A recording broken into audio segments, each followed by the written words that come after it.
mimi msanii akija kwangu na kuangalia na kuuliza kwa shule vipi, si umeelewa? Unajua shule ni uongo, lakini inabidi tuipitie kwa sababu tayari ipo kwenye maisha yako, kwenye system. Lakini uongo kwa sababu zamani unafika shule unajua zile shikamoo muda wote wewe, si bora mkae msome, mwanze kusoma.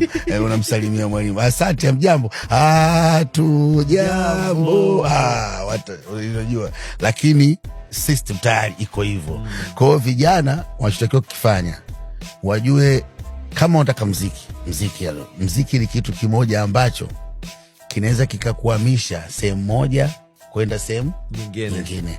Kinakuhamisha sehemu moja kwenda nyingine ambayo wewe hujawahi kufikiria.